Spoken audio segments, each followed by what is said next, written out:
Go ahead and record. Okay, it looks like we have 12 people back again. Apologies about the link.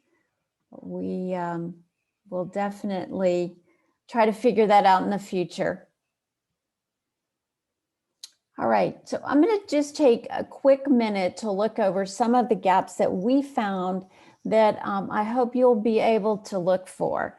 And then we'll be done. So this will be super fast. So project gaps. In the project summary, many times the intervention and aims were not aligned. So we're looking for that attention to detail that would align. That, as you all saw, sometimes the baseline data, the metric numbers are inconsistent. Process mapping, if I could highlight something, it would be that insufficient detail. If you're going to address an area of the process that needs to be improved, please go ahead and look at the detail in that process. And then identification of problem areas, we didn't see that big red circle around areas that are problems that you're going to work on. So then you miss the whole point of doing the process map, and then not going and seeing to understand the gaps fully. Problem statement, not addressing the problem what the team was working on. Voice of customer, that's what VOC is.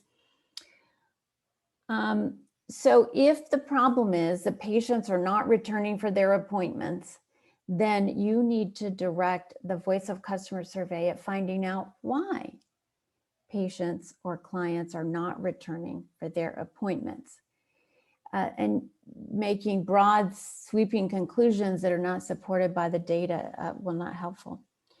Root cause analysis, identify insufficient identification or analysis of potential causes. Make sure and use everything. This is where everything comes together. What you learned in the process map, what you learned in the voice of the customer, what you understand from brainstorming with your team. It all comes together to make a very full and rich and deep root cause analysis.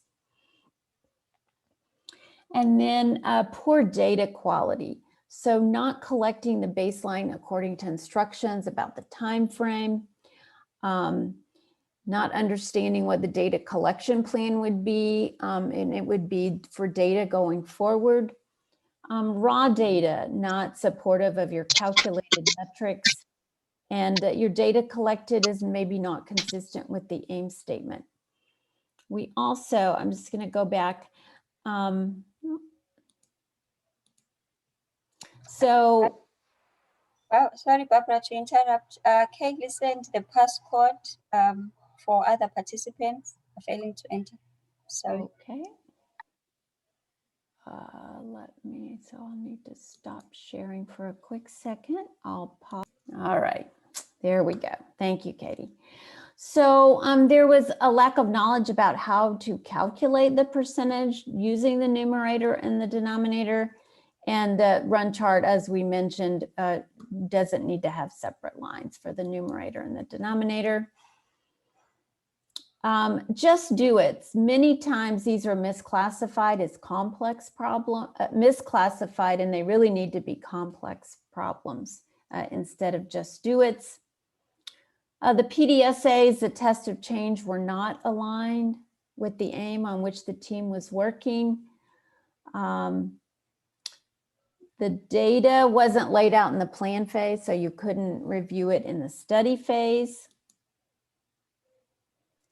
And then interventions. Sometimes the interventions weren't patient-centered. They required the patient to do more steps or come here and then go there instead of resolving the project internally. And the interventions sometimes weren't more efficient. To improve a process, you need to decrease the number of steps or decrease the time or address concerns put forward through the voice of the customer. So they need to be better. They need to be improvements. And then most importantly, the results didn't meet the aim. So be very outcome focused and ask, did your results meet your aim? So I think that was all I had to share. Were there questions? And I do appreciate everyone's chiming in and participating today. Excellent work. So any questions?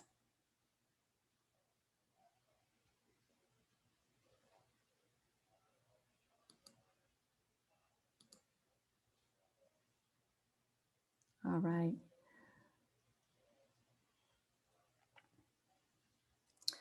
Well, we apologize again for the connection problem, and I'm sure that that will be addressed going forward, that we won't get kicked off of our link. Appreciate your involvement, participation, engagement today. Just great to see you all developing, and looking forward to seeing how you support the coaches going forward. And I want to assure everyone, you're going to be reviewing the reports that come from the coaches, but if you have questions or want to know how to help a coach, first go to your faculty group and learn from each other. You guys are an important group. Develop your collaborative, reach out to each other, touch bases, share some good ideas, share some things that are concerning. And then if there are issues that you have questions on, Katie and I are always here and happy to be available. So I see Simon has a question. Hello. Yes, I will call you. All right, that's fine. Hello, Barbara. Sorry for that computer glitch. It's really unfortunate, but we promise that will not happen again. It's unfortunate that my account was also being used by a colleague. We had scheduled another meeting. Sorry for that.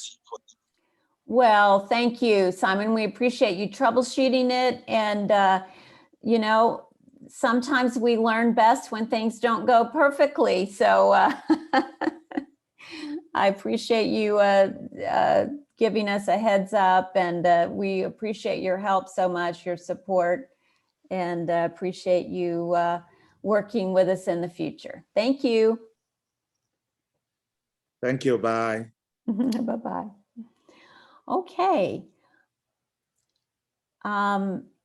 Even though it's a little disrupted, I appreciate everyone, and I wish you all the best in your work as faculty. Encourage you to reach out to each other, and let's just raise the level.